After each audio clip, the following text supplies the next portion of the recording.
Prince William could be asked to boycott Beijing's Winter Olympics in a British protest about egregious Chinese human rights abuses, MPs heard tonight. China faces mounting condemnation over its treatment over Uighur Muslims in its northwestern Xinjiang region.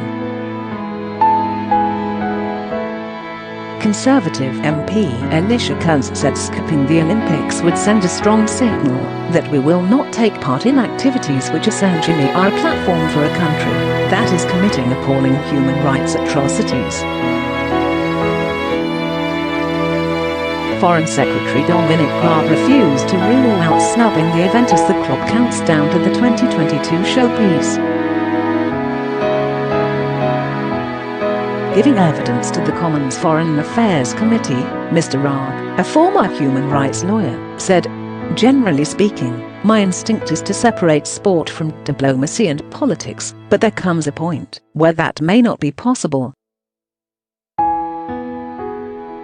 He added, "Let's consider in the round what further action we need to take." Committee Chairman Tom Tugendhat suggested the Duke of Cambridge very often attends sporting spectacles abroad representing the government. Senior Conservative backbencher Mr Tugendhat said whether the royal was sent would be a decision for the Foreign Secretary and Prime Minister Boris Johnson. Mr Raab said, "Obviously we will want to look at that very closely and carefully." There is a growing international backlash to Beijing's increasing aggression, including its militarisation of the South China Sea, a security crackdown in Hong Kong, and its treatment of the Uighurs. China's ambassador to the UK, Liu Xiaoming, denied reports in July that his government was carrying out a sterilisation program of Uighur women in a bid to reduce the population. The diplomat was confronted with drone video appearing to show Uighurs being blindfolded and led to trains. There have also been claims Chinese authorities are selling Uighurs' hair on the internet.